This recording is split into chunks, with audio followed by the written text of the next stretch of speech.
E aí, aqui é o Node e imagine só, a sua cidade sendo tomada por uma horda de peixes zumbis com pernas de metal que exalam o cheiro da morte.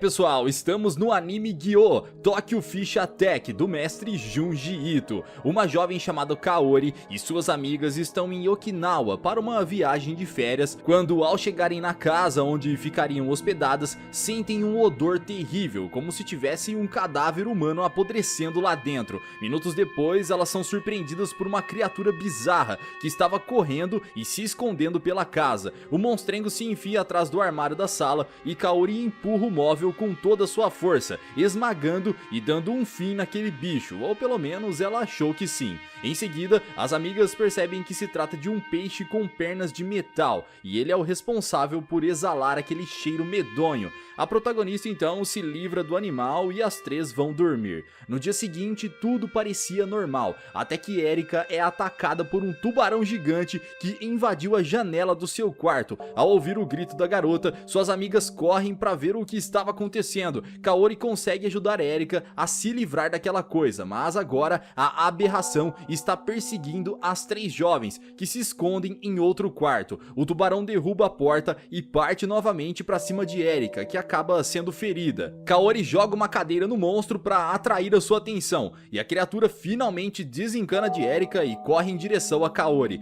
A garota se esquiva e o tubarão cai pela janela. Kaori vai conferir se ele continua vivo e ao olhar para fora, ela se depara com a cena mais assustadora de sua vida: milhares de peixes correndo em direção à cidade. Nos noticiários, tudo que se fala é sobre a invasão que está acontecendo nas ilhas de Okinawa. Os peixes tomaram toda a região, militares vão às ruas para tentar conter a situação, mas claramente está tudo fora de controle. E como nada é tão ruim que não possa piorar, a protagonista recebe uma ligação de seu noivo, Tadashi, na qual ele pede que ela não volte para Tóquio. Aparentemente a cidade também já havia sido tomada. Enquanto o rapaz está parado no trânsito conversando com Kaori, ele vê uma movimentação estranha e sai do carro para saber o que estava acontecendo. Nesse instante, Tadashi sofre um ataque e a garota não consegue mais se comunicar com ele. Imediatamente ela decide partir para Tóquio para descobrir o que aconteceu com seu noivo, deixando Erika e Aki para trás. No avião, a caminho de Tóquio, Kaori conhece um jovem cinegrafista chamado Shirakawa, que está a caminho da cidade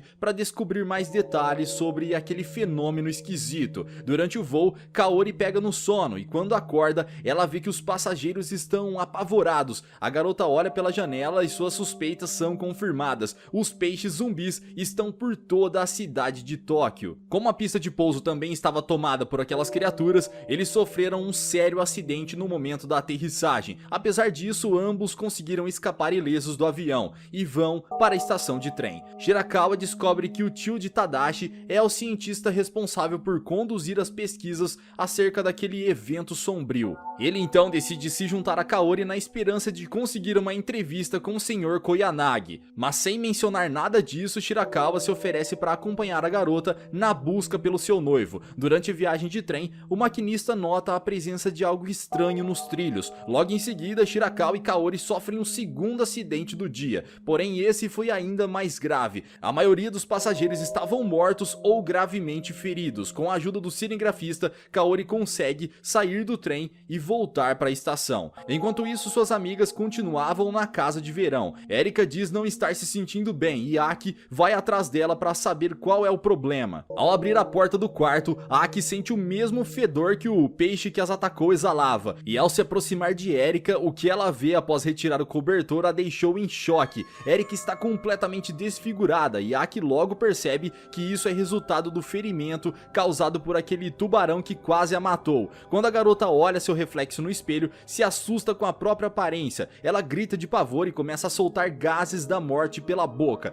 Erika pede a ajuda de Aki, mas a jovem assustada tenta fugir. Quando desce as escadas, seu pé é perfurado por um dos peixes zumbis. Ela continua tentando escapar, mas é impedida por Erika. É nessa hora que Aki revela o seu verdadeiro sentimento pela amiga, que sempre a menosprezou e zombou de sua aparência. Aki acerta chutes na cara do monstrengo verde e Erika a ataca de volta. A garota pega um cinzeiro que está sobre a mesa e bate com ele diversas vezes na cabeça do monstro. Nesse momento, Aki finalmente desconta toda sua raiva por Erika. Em Tóquio, Shirakawa e Kaori continuavam sua busca por Tadashi. Ao sair da estação de trem, podem ver que a cidade está sofrendo um verdadeiro apocalipse. Kaori escorrega em uma poça enorme de sangue. Ela olha ao redor e vê dezenas de corpos destroçados. Shirakawa é perseguido pelo tubarão zumbi e Kaori o ajuda a escapar. Quando eles pensam estar a salvo, surge mais uma daquelas criaturas e ataca a garota. Shirakawa consegue salvá-la, mas Kaori leva um arranhão no braço. Será que ela terá o mesmo destino de Erika? Eles partem então em direção a Odaiba, onde supostamente Tadashi estaria. Lá encontram dezenas de militares vestidos com trajes para se protegerem contra risco biológico. Os soldados impedem que os jovens sigam em direção à ilha. Apesar de todos os seus esforços,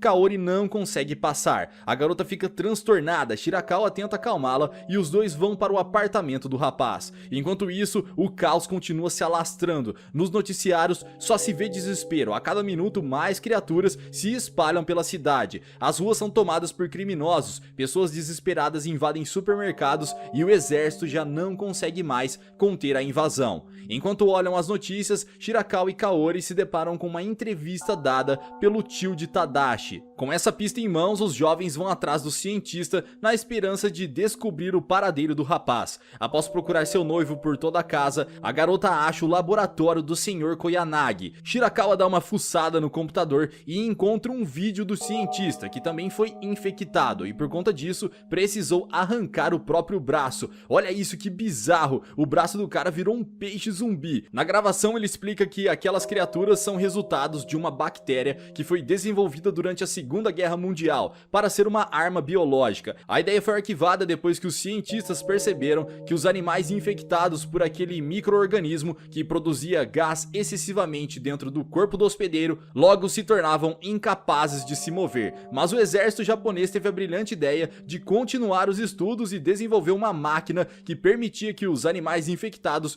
pudessem se locomover utilizando a pressão do gás que as bactérias liberavam. O boato era de que eles haviam construído várias dessas máquinas e ao tentar transportá-las, o navio foi bombardeado por tropas americanas e todo aquele equipamento foi afundado. Depois de toda essa história, o vídeo termina com o Tadashi caído no chão. Kaori fica assustada e corre até o porão onde foi feita a gravação. Shirakawa acaba ficando para trás. Obviamente ele não podia perder a oportunidade de salvar uma cópia daquele vídeo. Logo depois ele aparece de forma muito suspeita com um molho de chaves e consegue abrir o porão. Lá dentro um fedor terrível. Quando Kaori olha pra frente, não consegue acreditar no que seus olhos veem. O seu amado está preso em uma máquina que o seu próprio tio construiu. Assim como Erika, Tadashi estava todo verde e com uma aparência asquerosa. Kaori implora para que ele a responda, mas a essa altura Tadashi já não está mais em condições de pensar por si próprio. Em seguida, o Sr. Koyanagi aparece e informa Kaori que Tadashi estava infectado, então aproveitou a situação para realizar seus estudos no sobrinho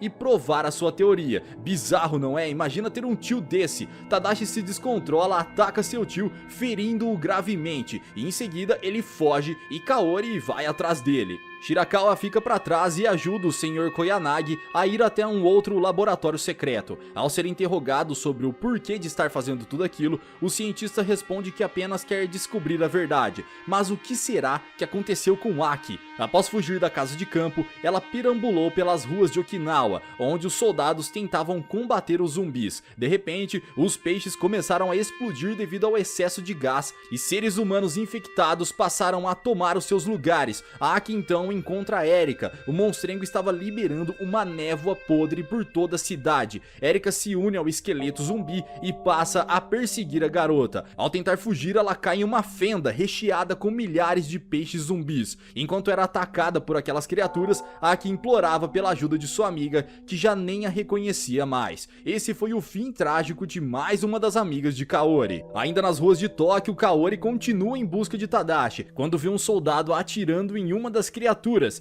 e então ela se aproxima em dúvida se era o seu noivo, mas tanto ela quanto o militar não imaginavam o que estava por vir. Uma pilha de humanos infectados que formavam um zumbi gigante. O soldado começa a atirar e é morto brutalmente. Aquele gás cria vida e começa a sugar mais um humano infectado, que em seguida é incorporado àquela estrutura por meio dos tentáculos. Kaori, sem reação, só consegue observar toda aquela situação tenebrosa. Shirakawa ainda está à procura da jovem e encontra uma tenda de circo estendida no meio da cidade. Definitivamente essa vai ser a cena mais aleatória de todo anime que vocês vão ver. Ele entra na tenda e se depara com uma situação bizarra. Está rolando um espetáculo feito por um humano infectado que, ao utilizar o gás para soprar as chamas, faz surgir uns rostos coloridos tenebrosos. Isso sem contar o apresentador, que por si só causa arrepios. O cara é completamente surtado. Seguimos para a segunda apresentação e a atração principal é ninguém menos do que Tadashi, que está sendo puxado por 4 homens. Kaori chega logo em seguida e assim o Tadashi consegue escapar. Do lado de fora do circo, eles encontraram centenas de zumbis. A garota pede que seu noivo volte com ela para casa. Ele até tenta segui-la, mas é impedido pelas outras criaturas, que se juntam para atacá-lo. Kaori enfrenta toda aquela horda de monstros e se esforça para chegar até Tadashi, mas é impedida. E ao tentar ajudá-la, Shirakawa acaba sendo ferido no braço. Aquilo tudo era inacreditável. Afastados em um outro lugar, Shirakawa lê uma notícia e informa a Kaori que os sobreviventes estão tentando deixar o país. Sua missão agora é convencer a jovem a pegar o navio e sair do Japão.